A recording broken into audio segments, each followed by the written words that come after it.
The damage would likely extend to other planets, so I would exercise extreme caution. Robert House est l'homme qui sait et a toujours le dernier mot. Mais qui est-il vraiment ? La saison 2 de Fallout nous apprend énormément de choses sur lui. Tu vas m'écouter très attentivement. Tu vas l'aimer, cette histoire, c'est garanti. Bagarre, duel, torture, vengeance, géant, monstre, poursuite, évasion, grand amour, miracle.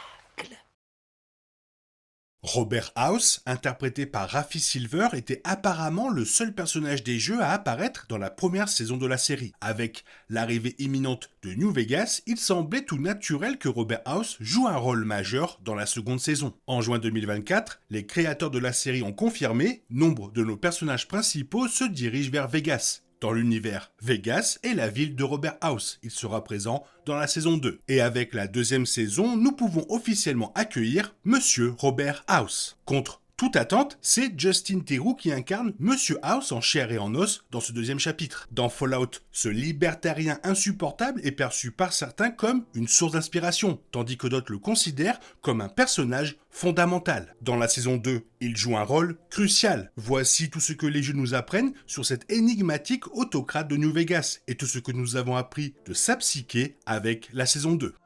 Robert House est le fondateur et PDG de Robco Industries. Son entreprise est à l'origine de nombreuses technologies emblématiques de Fallout, comme les Mr. Handy, les majordomes robotiques, et, bien sûr, le Pip-Boy, fruit d'une collaboration entre Robco et Voltec. Porté au poignet par tous les protagonistes du jeu, et aussi par Lucy qui perpétue la tradition, le Pip-Boy est un élément incontournable de l'univers.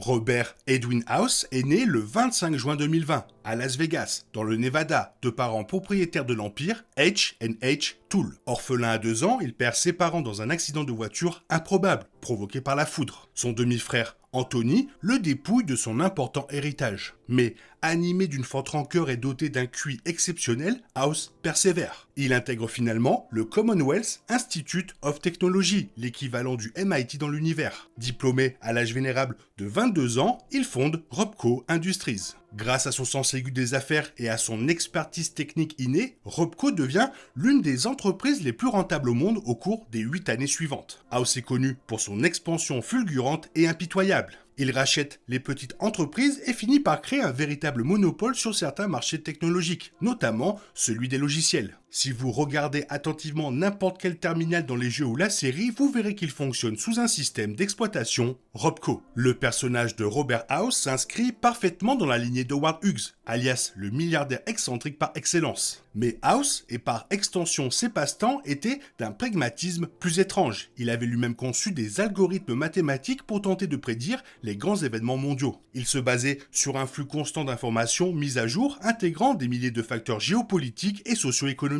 House avait ainsi déterminé que le 23 octobre 2077, vers 20h heure de l'Est, des bombes nucléaires s'abattraient du ciel. Chapeau, il ne s'était trompé que de 20h.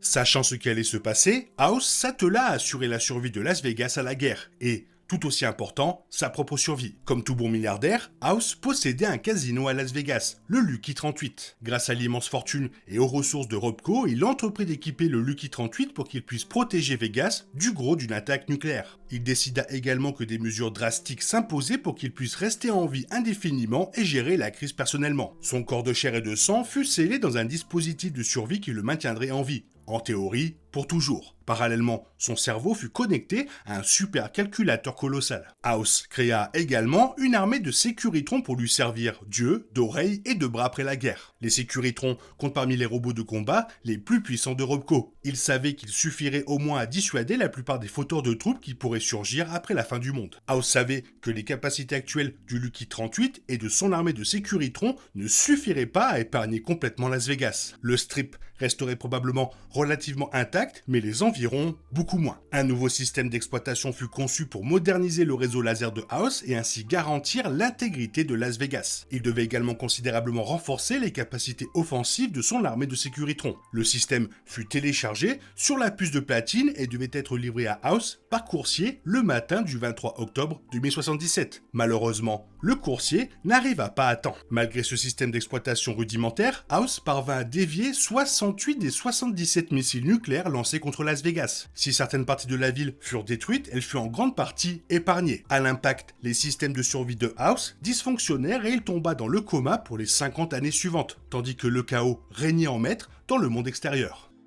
House reprit conscience en 2138. Il choisit d'abord de patienter et d'observer la situation dans le désert du Mojave plutôt que de se révéler immédiatement. Après une longue attente, il passa à l'action lorsqu'il reçut, vers 2274, des rapports faisant état de la présence d'éclaireurs de la RNC dans la région. Les Sécuritrons quittèrent enfin le Lucky 38 après tant d'années. Espérant disposer d'un personnel plus humain, House offrit 3 options aux pillards qui occupaient alors le strip de Las Vegas. Partir, travailler pour lui ou mourir. 3 tribus de pillards choisirent de travailler pour lui. Elles devinrent les Shermen, les Omerta et la White Glove Society, qui allaient gérer les 3 casinos restaurés de New Vegas. Une fois établi et intégré au tissu culturel et économique du Mojave, House conclut un accord avec la RNC pour coexister dans une paix relative. La RNC obtint la base aérienne McCarran et une ambassade sur le strip. House, quant à lui, bénéficia de l'électricité gratuite du barrage Hoover et des revenus des citoyens de la RNC, avides de vacances. Qu'advint-il de New Vegas et de Monsieur House après 2281 ? La série répond à cette question. La moralité de House, ou son absence, fait débat au sein de la communauté Fallout depuis 15 ans. House est un homme d'une détermination sans faille, qui ne tolère aucune distraction. Surveiller ou contrôler la vie des habitants du Mojave ne l'a jamais intéressé. La préservation et l'épanouissement de l'humanité, grâce à l'affranchissement du passé, constituent, de la vie générale, son unique préoccupation. Cependant, face à un objectif aussi ambitieux, on peut imaginer que l'homme à l'origine de ces plans considère la vie humaine, même individuelle ou collective, comme relativement insignifiante. Sa vision de la démocratie est loin d'être idéale. Qu'on l'aime ou qu'on le déteste, House est un personnage redoutable. Et grâce à la saison 2, nous pouvons nous plonger plus profondément dans la psyché du personnage. L'interprétation de Theroux confère à Monsieur House une humanité touchante, apporte encore plus de nuances à un personnage déjà complexe, ainsi qu'une étrangeté délicieusement personnelle qui nous rappelle à quel point Robert House est un personnage atypique. Comme beaucoup d'autres, nous avons été captivés par Robert House dans la saison 2 et souhaitons en savoir plus sur ce qui le motive. Monsieur House ne se sent pas seul, il est le genre de personne qui crée des objets pour lui tenir compagnie, que ce soit des robots, des gadgets ou autres. Il fait partie de ces gens parfaitement heureux d'être seuls avec leurs pensées, où qu'ils vivent, ce qui explique sans doute pourquoi ses réflexions prennent parfois une tournure si sombre. Mais il est vraiment ce genre de personne qui serait tout aussi heureuse de rester chez elle à réfléchir que de faire n'importe quoi d'autre. Le fait d'avoir un double est un avantage pour lui. On a tous connu des moments où l'on doit se rendre à un événement et où il serait plus agréable d'envoyer une copie de soi-même. Et c'est un sentiment assez compréhensible. Du coup, il doit être soulagé, parfois, de ne pas avoir à s'en occuper. Surtout avec sa personnalité. Avoir quelqu'un qui peut sortir et socialiser à sa place pour qu'il puisse se concentrer sur son travail, c'est vraiment idéal pour lui. Mais cela ne signifie pas pour autant que Monsieur House n'apprécie pas ses escapades occasionnelles. Il les apprécie simplement moins s'il devait y participer activement en tant que personne. Il savoure vraiment ces moments où il peut sortir. Il est en quelque sorte invisible, d'une manière merveilleuse, comme lorsqu'il rencontre Cooper aux toilettes. Il peut sortir et c'est un peu comme être une célébrité. Il n'est pas reconnu et personne ne sait qui il est. Alors c'est plutôt agréable pour lui d'être aussi invisible. Mais, tout bien considéré, il passe énormément de temps à se parler à lui-même. House a choisi de partager sa véritable identité avec une autre personne, au lieu d'envoyer son double communiquer avec Cooper ou d'opter pour une autre solution. Ce sont les conséquences de ce qui allait arriver et qui ont motivé cette rencontre. Il était probablement assis dans son appartement ou son penthouse en train de faire ses calculs et il a réalisé qu'il devait parler à quelqu'un. C'est une simple nécessité. Tout cela brosse un portrait saisissant de Robert House, et cela semble concorder avec ce qu'un autre personnage complexe dit de lui dans la série. Dans le dernier épisode de la saison 2, Hank résume Monsieur House en une phrase. Robert, c'était un peu un robot lui-même. Mais est-ce vraiment la vérité ? House n'est pas dépourvu d'émotions, mais les siennes n'ont tout simplement pas beaucoup évolué au cours de sa vie. Il ressent des émotions, mais comme un enfant en bas âge. Lorsque Monsieur House confie certains de ses secrets à Cooper Howard pour se heurter à l'incrédulité et à l'obstination de ce dernier, il a une sorte de moment, disons, intense, où il hurle sur Cooper Howard. C'est une sorte de crise de colère qui le submerge. Il ne peut pas se contrôler. Alors, quand il n'obtient pas ce qu'il veut, comme un enfant en bas âge, il jette tous ses jouets hors de la poussette et pique une crise. Mais ce n'est pas vraiment un moment charnière pour Robert House, c'est juste que quelqu'un ne fait pas ce qu'il veut et ne l'écoute pas. Et ça arrive souvent aux gens qui ont le sentiment de ne pas être entendus. Ils ont du mal à gérer leurs émotions. Et Monsieur House n'est pas un personnage habitué à ne pas être écouté. Dans sa tête, il est un peu comme un personnage de son propre film, et il aime croire qu'il peut tout contrôler. Il contrôle tellement de choses que lorsqu'il perd le contrôle sur un seul petit détail, il pique une crise. Il se croit intimidant. C'est un peu le petit gars qui panique face au grand. Mais il reste petit, il n'y peut rien.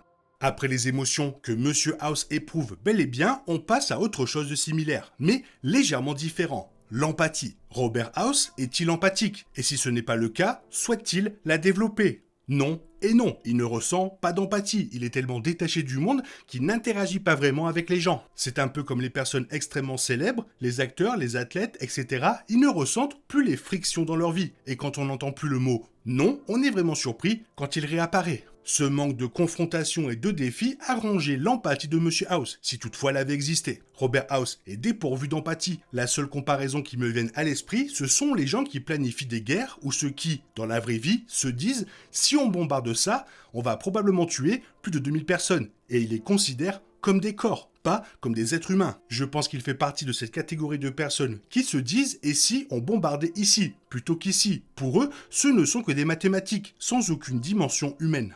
Mais lorsqu'on aborde la question de la moralité, il se pourrait bien qu'une lueur d'espoir subsiste. Dans le dernier épisode de la saison 2, il dit à Cooper « Il y a des gens bien pires que moi ». C'est une réplique intéressante car elle semble refléter l'idée que Robert House sait deux choses. Premièrement, qu'il existe des extrêmes du bien et du mal sur l'échelle morale. Et deuxièmement, qu'il ne se situe pas du côté héroïque, tout bien considéré, même s'il y a des gens pires. Encore une fois, pour en revenir à cette absence de friction, quand on n'a pas de friction dans sa vie, ou quand on vous dit que vous êtes intelligent, beau, etc., on finit par le croire, et on finit inévitablement par se percevoir comme juste et vertueux. Il comprend, en quelque sorte, que de mauvaises choses doivent arriver pour que de bonnes choses arrivent. Mais je pense que sa boussole morale est tellement déréglée et démagnétisée qu'il ne sait plus vraiment quelle direction prendre. Au moins, l'expression « bonne chose » était bien présente. Pourtant, même si Monsieur House a une certaine notion de moralité et une volonté de faire le bien, c'est surtout accessoire, fruit d'un égoïsme centré sur lui-même.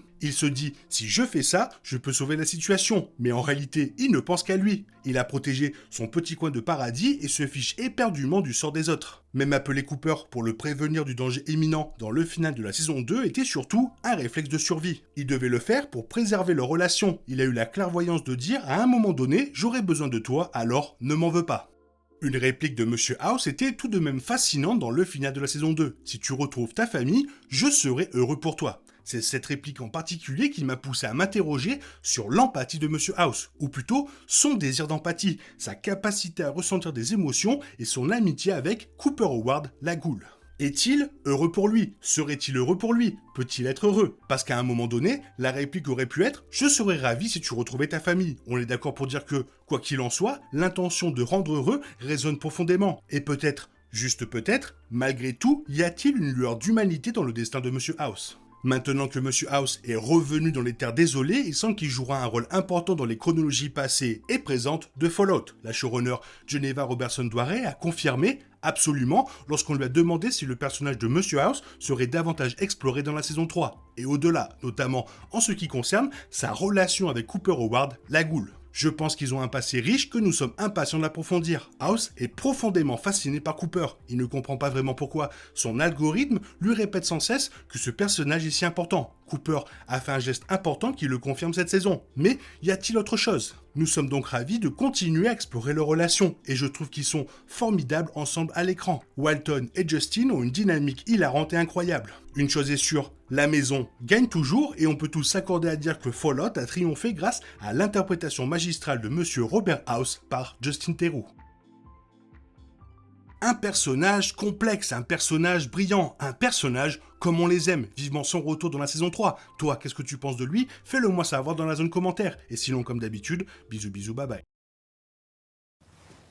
T'es toujours là, toi? C'est fini. Rentre chez toi. Allez, dehors. Night, night, night.